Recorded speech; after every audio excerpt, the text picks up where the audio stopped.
राजा उत्तानपाद के परिवार की कथा और ध्रुव की भक्ति ने न सिर्फ उन्हें विशेष रूप से विश्वास और सम्मान दिया, बल्कि धर्म और निष्काम भक्ति की महत्वपूर्ण संदेश भी दिए।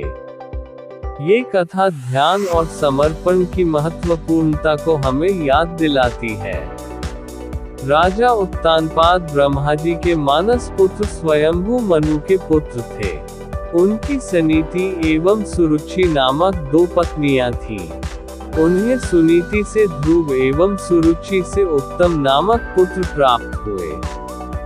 वे दोनों राजकुमारों से समान प्रेम करते थे।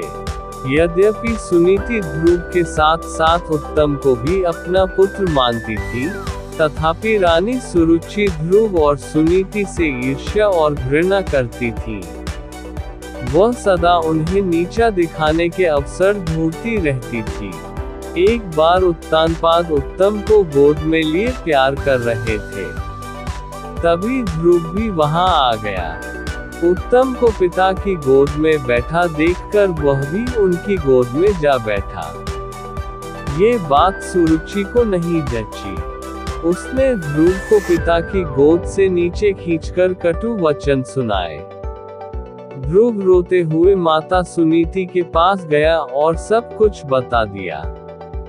वह उसे समझाते हुए बोली, वत्स, भले ही कोई तुम्हारा अपमान करे, किंतु तुम अपने मन में दूसरों के लिए अमंगल की इच्छा कभी मत करना। जो मनुष्य दूसरों को दुख देता है, उसे स्वयं ही उसका फल भोगना पड़ता है। पुत्र, यदि तुम पिता की गोद में बैठना चाहते हो तो भगवान विष्णु की आराधना कर उन्हें प्रसन्न करो। उनकी कृपा से ही तुम्हारे पितामह स्वयंभू मनु को दुर्लभ लौकिक और अलौकिक सुख भोगने के बाद मोक्ष की प्राप्ति हुई थी। इसलिए पुत्र, तुम भी उनकी आराधना में लग जाओ। केवल वे ही तुम्हारे दुखों को दूर कर सकते हैं।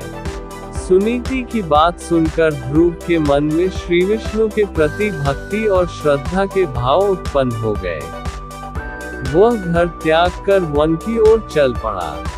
भगवान विष्णु की कृपा से वन में उसे देवर्षि नारद दिखाई दिए।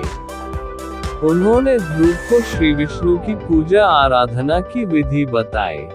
ध्रुव ने यमुना के जल में स्नान किया और निराहार रहकर एकाग्र मन से श्री विष्णु की आराधना करने लगा।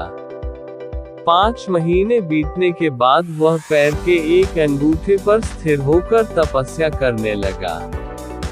धीरे धीरे उसका तेज बढ़ता गया। उसके तप से तीनों लोग कंपायमान हो उठे। जब उसके अंगूठे के भार से पृथ्वी दबने लगी, तब भगवान विष्णु भक्त ध्रुव के समक्ष प्रकट हुए और उसकी इच्छा पूछी।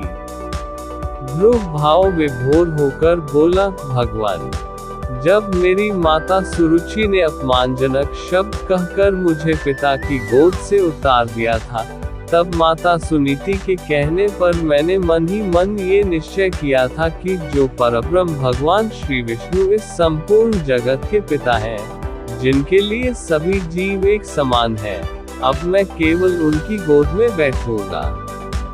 इसलिए यदि आप प्रसन्न होकर मुझे वर देना चाहते हैं तो मुझे अपनी गोद में स्थान प्रदान करें, जिससे कि मुझे उस स्थान से कोई भी उतार न सके। मेरी केवल इतनी सी अभिलाषा है। श्री विष्णु बोले, वत्स, तुमने केवल मेरा स्नेह प्राप्त करने के लिए इतना कठोर तप किया है। इसलिए तुम्हारी निस्वार्थ भक्ति से प्रसन्न होकर मैं तुम्हें ऐसा स्थान प्रदान करूंगा, जिसे आज तक कोई प्राप्त नहीं कर सका। ये ब्रह्मांड मेरा अंश और आकाश मेरी गोद है। मैं तुम्हें अपनी गोद में स्थान प्रदान करता हूँ।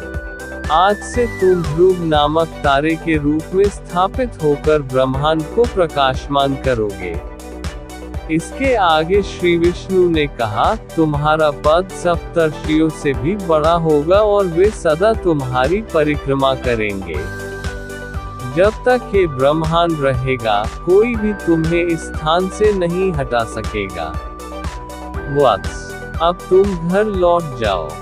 कुछ समय के बाद तुम्हारे पिता तुम्हें राज्य सौंपकर वन में चले जाएंगे।